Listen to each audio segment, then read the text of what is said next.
Hello everyone, welcome back to my channel MyTech. As usual ఈ రోజు మనం weekly decode ఏదైతే ఈ వీక్ లో జరిగిన వేరియస్ ఇంపార్టెంట్ అండ్ అలాగే హాట్ టాపిక్స్ ఏవైతే ఉన్నాయో ఈ వీడియోలో అయితే మనం చూసుకోబోతున్నాం. లెట్స్ డైవ్ ఇన్ బాబామ్ and coming to the first topic. మన ఇండియాలో రీసెంట్ గా మన సివిల్ ఏవియేషన్ మినిస్టర్ ఎవరైతే వన్ ఆఫ్ ద మన తెలుగు కమ్యూనిటీకి చెందిన మిస్టర్ రామ్మోహన్ నాయుడు గారు పార్లమెంట్ లో అయితే ఒక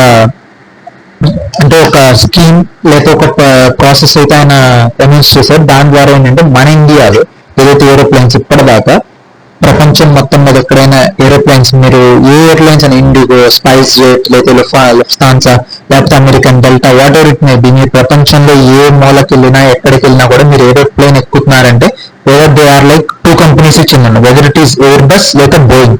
ఈ టూ కంపెనీస్ ప్రపంచంలో ఉన్న నియర్లీ చెప్పాలంటే 90% ఆఫ్ ద మార్కెట్ షేర్ ఏదైతే ప్యాసింజర్ ఎయిర్లైన్స్ ఏవైతే ఉన్నాయో లేదా ఎయిర్ క్రాఫ్ట్స్ ఏవైతే ఉన్నాయో అవి కేవలం ఈ రెండు కంపెనీస్ మాత్రమే రెడీ చేస్తే లేకపోతే వాటిని మ్యానుఫ్యాక్చరింగ్ చేస్తాయి. ఎయిర్ బస్ వచ్చేసి యూరోపియన్ కంపెనీ, బోయింగ్ వచ్చేసి as we all know American company.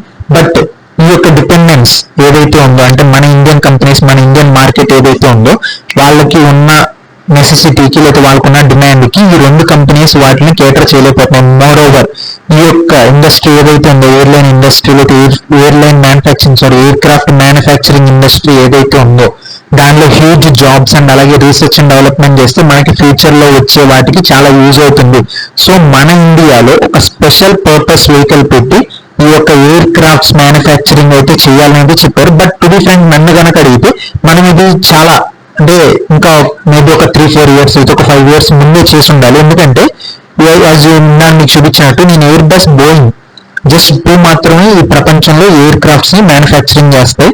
But recent గా చైనా ఏదైతే ఉందో మన ఆర్చ్ రైవల్ ఎవరైతే ఉన్నారో వాళ్ళు ఒక 2 years back around if I'm not wrong వాళ్ళు కూడా వాళ్ళ స్టేట్ ఓన్డ్ కామ్మాక్ అని అంటే వాళ్ళ ఇప్పుడు మనకి ఇండియన్ రైల్వేస్ లేకపోతే కామ్కార్ లేకపోతే మ్యాజ్గాన్ షిప్ లిమిటెడ్ ఇలా ఏదైతే కంపెనీస్ ఉన్నాయో అలాగే చైనాకు కూడా కామ్యాక్ అనే ఒక కంపెనీని పెట్టి వాళ్ళు కూడా ఎయిర్ క్రాఫ్ట్స్ డిజైన్ చేయడం ఆల్రెడీ రెడీ చేశారు. మరోవర్ మనందరికీ తెలుసు చైనా యొక్క ప్రొడక్ట్స్ ఎలా ఉందంటే చీప్ అండ్ ఎఫిషియెంట్ లేదా చీప్ అండ్ ఫాస్ట్ ఎలా అయితే ఉందో దీనివల్ల వాళ్ళు ఈ ఎయిర్ క్రాఫ్ట్ మ్యానుఫ్యాక్చరింగ్ బిజినెస్ ఏదైతే ఉందో అందులో అయితే వాళ్ళు రావాలనుకుంటున్నారు. సో మనం ఇది ఏదైతే చేద్దామని అనుకున్నాం అది లేట్, బట్ టూ ఫ్రెండ్స్ చెప్పండి అట్లీస్ట్ ఇప్పటికైనా సరే మనం చేస్తున్నాం. ఈ ఎయిర్ క్రాఫ్ట్ మ్యానుఫ్యాక్చరింగ్ అనేది as I said a huge industry.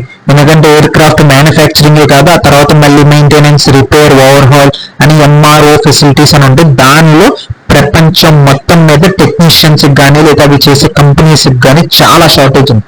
So మనం కనుక ఈవెన్ ఇప్పటికైనా సరే కరెక్ట్ ఫోకస్ తో మనం ఇది ఈ స్పెషల్ పర్పస్ వెహికల్ ని కనుక మనం కరెక్ట్ గా అమలు చేయగలిగితే ఐ కెన్ సే దట్ కొన్ని లక్షల మందికి డైరెక్ట్లీ ఆర్ ఇండైరెక్ట్లీ మనం ఇండియా మొత్తం మీద ఉపాధి అయితే కన్ఫర్మ్ గా కల్పించవచ్చు.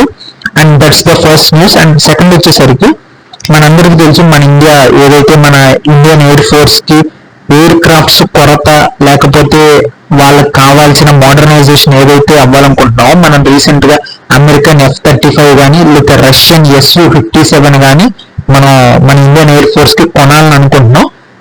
రేట్ పరంగా చూస్తే అమెరికన్ F-35 అనేది కొంచెం costly when compare to Russian Su-57. But ఇవన్నీ పక్కన పెడితే రీసెంట్ గా జర్మనీ నుంచి ఏదైతే Germany one of the European and అలాగే నేటో కంట్రీ ఒక స్టేట్మెంట్ అయితే ఇచ్చారు. F-35 ఏదైతే ఎయిర్ క్రాఫ్ట్స్ ఏవైతే ఉన్నాయో దానిలో అమెరికా కిల్ స్విచ్ అనేది ఇన్బిల్ట్ గా ప్రిపేర్ చేసి లేకపోతే యాడ్ చేసి పంపిస్తారు. దీనివల్ల అమెరికా ఎప్పుడు అనుకుంటే అప్పుడు ఆ ప్లేన్స్ ని యూజ్లెస్ గా చేసేయచ్చు. వాళ్ళు అంటే ఒక ఆపరేటింగ్ సాఫ్ట్వేర్ లేకపోతే ఏదైనా some other type of hardware glitch లాంటిది ఏదో పెట్టి ఒకవేళ ఇప్పుడు F-35 మనం కొనుక్కున్న ఇండియాకి అందులో కిల్ స్విచ్ ఇన్స్టాల్ చేసి కనుక పంపిస్తే ఒకవేళ ఫ్యూచర్ లో మనం F-35 ఎయిర్ క్రాఫ్ట్ ని ఏదన్నా అమెరికాకి ఎగైనెస్ట్ గా లేదా అమెరికన్ యొక్క ఫ్రెండ్స్ కానీ లేదా దాని యొక్క ఇంట్రెస్ట్ కానీ ఎగైనెస్ట్ గా మనం ఆ యొక్క ఎయిర్ క్రాఫ్ట్ ని యూజ్ చేస్తున్నాం అని అనుకుంటే అక్కడ అమెరికాలోకి వచ్చిన మేబీ ఒక మిలిటరీ జనరల్ కానీ లేదా ప్రెసిడెంట్ కానీ లేదా అక్కడ ఉన్న వాళ్ళు హార్డ్వేర్ ఇంజనీర్స్ ఎవరైనా సరే ఆ కిల్ స్విచ్ అనేది దానికి యాక్టివేట్ చేస్తే మన ప్లేన్స్ అన్ని గ్రౌండ్ అయిపోతాయి. అది ఎగరలేదు ఎటువంటి వరకు జస్ట్ ఉన్న ఒక బొమ్మలాగా అయిపోతుంది. సో ఇండియా ఒక్కసారి F-35 ని కొనుక్కునే ముందు ఒక్కసారి ఇవన్నీ కన్సిడర్ చేయండి అని అన్న. సో మన ఇండియా ఇప్పుడు F-35 తో ముందుకెళ్తుందా, లేకపోతే Su-57 తో ముందుకెళ్తుందా, లేకపోతే ఇవన్నీ కాకుండా ఏమన్నా కొలాబరేషన్ తో మేబీ జపాన్, జర్మనీ, ఫ్రాన్స్ ఇట్లాంటి వాళ్ళతో కొలాబరేషన్ ఏమైనా న్యూ ఏజ్ మన ఓన్ గా ఏమన్నా ఎయిర్ క్రాఫ్ట్ డిజైన్ ఏమైనా చేస్తారనేది అయితే చూడాలి. ఇది ఎందుకంటే మన నేషనల్ సెక్యూరిటీ అండ్ అలాగే మన డిఫెన్స్ కి రిలేటెడ్ కాబట్టి we have to like think చేయాలి, at the same time right decision కూడా తీసుకోవాలి. మోర్ ఓవర్ మనకి టైం కూడా చాలా తక్కువ ఉంది. మన ఇండియన్ ఎయిర్ ఫోర్స్ చాలా తక్కువ ఎయిర్ క్రాఫ్ట్స్ తో పనిచేస్తున్నారు. ఆ తక్కువ ఎయిర్ క్రాఫ్ట్స్ కూడా చాలా ఓల్డ్ వన్స్. మనం రీసెంట్ గా కూడా చూసాం, 2 ఎయిర్ క్రాఫ్ట్ క్రాషెస్ కూడా జరిగినాయి కొన్ని మాల్ ఫంక్షన్స్ వల్ల. సో కొంచెం ఫాస్ట్ గా తీసుకోవాలి మన గవర్నమెంట్ డెసిషన్. అండ్ నెక్స్ట్ వచ్చేసరికి మనందరికీ హ్యాపీ టాపిక్ అయితే అవ్వకూడదు, బట్ వాటర్లెస్ స్టార్లింక్ అయితే మన ఇండియాకి ఏదైతే శాటిలైట్ ద్వారా ఇంటర్నెట్ ప్రొవైడ్ చేసే సర్వీస్ ఏదైతే ఉందో అది స్టార్లింక్ జియోతో ఎయిర్టెల్తో అయితే ఒక రకంగా ఒక కొలాబరేషన్ కానీ లేకపోతే పార్ట్నర్షిప్ కానీ చేసి దాంతో మన ఇండియాలో శాటిలైట్ ద్వారా అయితే ఇంటర్నెట్ ఇవ్వాలని అయితే అనుకుంటున్నారు. బట్ ఈ మూవ్ ఏదైతే ఉందో దీని వల్ల మన స్టేట్ ఓన్ బిఎస్ఎన్ఎల్ ఏదైతే ఉందో దీనికి చాలా హ్యూజ్ ప్రెషర్ పడుతోంది. లేదా దానివల్ల బిఎస్ఎన్ఎల్ కంప్లీట్ గా అవుట్ ఆఫ్ బిజినెస్ అయిపోవచ్చు.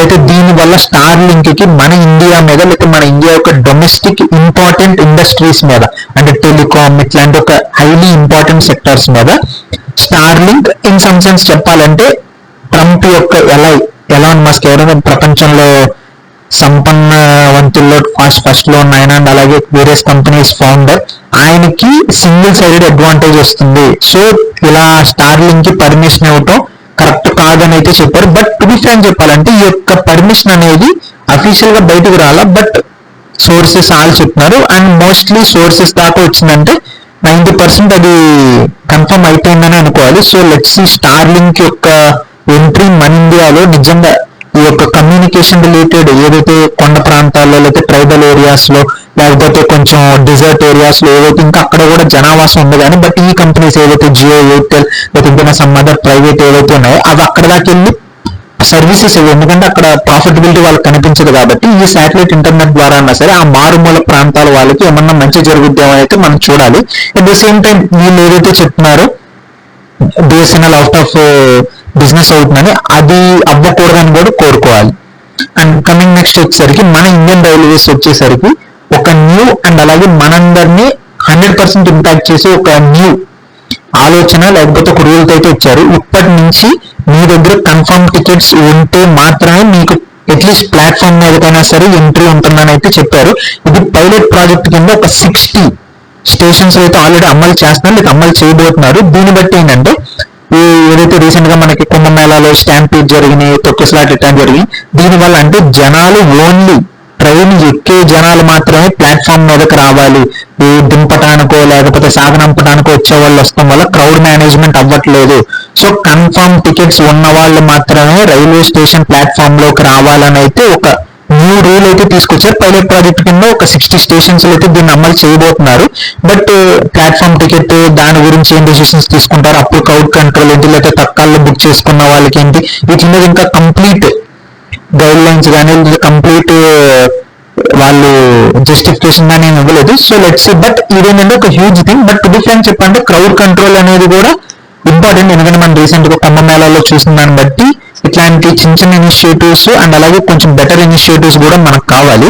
అండ్ లాస్ట్ న్యూస్ వచ్చేసరికి ఏదైతే బంగ్లాదేశ్ మన పక్కనే ఉన్న మన బౌండరీ కంట్రీ దానిలో సుమారు 14 ఏళ్ళు 15 ఏళ్ళ తర్వాత ఇంకా హిజ్బ్ ఉర్ తాహిర్ అనే ఒక బ్యాండ్ ఇస్లామిస్ట్ గ్రూప్ అయితే వాళ్ళు పబ్లిక్ ర్యాలీ అయితే చేశారు. ఎవరైతే మా షేక్ హసీనా ఎవరైతే ప్రైమ్ మినిస్టర్ ఉన్నారో ఆవిడ్ని ఓవర్ త్రో చేసిన తర్వాత మహమ్మద్ యూనిస్ అనే ఆయన ఏదైతే బంగ్లాదేశ్ పగ్గాలు చేపడుతున్నారో సుమారు సంవత్సరం నుంచి, దీని వల్ల బంగ్లాదేశ్ లో రాడికల్స్ ఎవరైతే ఉన్నారో ఈ ముస్లిమ్స్ అంటే రాడికల్ ముస్లిమ్స్ అని అన్న కానీ వాళ్ళకి కొంచెం ఫ్రీ హ్యాండ్ అయితే జరిగింది. దీనివల్ల ఒక బ్యాండ్ ఇస్లామిక్ ఆర్గనైజేషన్ అయితే బంగ్లాదేశ్ ని డెమోక్రసీ నుంచి ఒక షరియా లా కి తీసుకెళ్లే కంట్రీ కింద చేయండి అనేది వాళ్ళు రీసెంట్ గా ర్యాలీ అయితే నిర్వహించారు. దీనివల్ల మన ఇండియా యొక్క ఏదైతే సెక్యూరిటీ ఉందో ఒకప్పుడు పాకిస్తాన్ చైనా అనుకుని పక్క బంగ్లాదేశ్ కూడా తయారవుతుంది. సో లెట్స్ సీ ఆ టైప్ లోకి బంగ్లాదేశ్ వెళ్ళకూడదని అయితే నేను కోరుకుంటున్నాను. అండ్ అలాగే మన ఇండియన్ ఇంటెలిజెన్స్ అండ్ ఆర్మీ కూడా దాని మీద వర్క్ చేస్తున్నారని నేను ఆశిస్తున్నాను. That's all for now. ఈ వీడియో కానీ మీకు నచ్చినట్లయితే లైక్, షేర్ అండ్ సబ్స్క్రైబ్